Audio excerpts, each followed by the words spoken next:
આજથી કોંગ્રેસનું 2 દિવસીય રાષ્ટ્રીય અધિવેશન મળી રહ્યું છે। કોંગ્રેસના રાષ્ટ્રીય અધિવેશન પહેલા સીડબ્લ્યુસીની બેઠક મળવા જઈ રહી છે। સીડબ્લ્યુસીમાં પ્રસ્તાવ મંજૂર કર્યા બાદ અધિવેશનમાં ઠરાવો રજૂ થશે। ન્યાયપથ થીમ પર પાર્ટીની દશા અને દિશા ઉપર મંથન થશે। ગુજરાત સહિત દેશની સમસ્યાઓ પર ચર્ચા વિચારણા કરવામાં આવશે।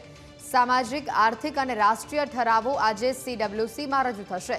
ગુજરાતમાં 2027માં ભાજપને હરાવવા રાહુલ ગાંધીએ અત્યારથી પડકાર ફેંક્યો છે। દેશભરમાંથી આવેલા 1800થી વધુ નેતાઓ રોડમેપ આ મુદ્દે નક્કી કરશે। રાહુલ ગાંધી અને સોનિયા ગાંધી આજે અમદાવાદ આવશે। તમામ રાજ્યના અધ્યક્ષ, સીડબ્લ્યુસી સભ્યો, આમંત્રિતો અને ડેલિગેટ્સ આ બેઠકમાં હાજરી આપશે। શાહીબાગ સરદાર પટેલ સ્મારક ખાતે આ બેઠક મળવા જઈ રહી છે। સવારે 11:30 વાગે અમદાવાદના શાહીબાગ ખાતે આ બેઠક મળશે।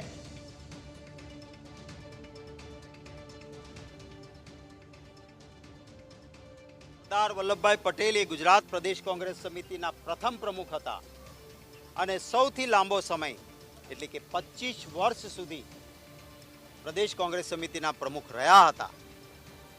એ સરદાર સાહેબની 150 વર્ષની જન્મ જયંતિ નિમિત્તે વર્ષો પછી કોંગ્રેસનું એઆઈસીસીનું અધિવેશન અહીંયા મળી રહ્યું છે।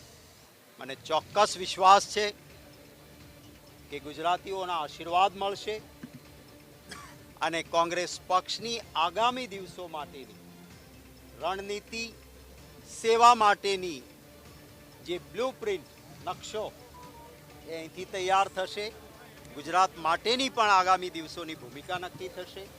આજે કોંગ્રેસ વર્કિંગ કમિટીની બેઠક સરદાર સ્મૃતિમાં મળશે અને આવતીકાલે અમારું એઆઈસીસીનું અધિવેશન, એઆઈસીસી બેઠક સાબરમતીના તટ ઉપર મહાત્મા ગાંધીજીના ગાંધી આશ્રમ અને આ તરફ કોચરબ આશ્રમ એની વચ્ચે મળી રહ્યું છે। ન્યાયપથ, સંકલ્પ, સમર્પણ અને સંઘર્ષના નારા સાથે ગુજરાતના આવનારા ભવિષ્ય માટે, દેશના લોકોના આર્થિક, સામાજિક ઉન્નતિ માટે, દેશને રાજ્યના વિકાસ માટેના નવા વિચારો, નવા સંકલ્પ અને એના માટે સમર્પિત થઈ અને સંઘર્ષ કરવાના ભાવ સાથે આજે અમદાવાદ ખાતે સાબરમતીના તટ પર કોંગ્રેસ વર્કિંગ કમિટીની બેઠક થવા જઈ રહી છે।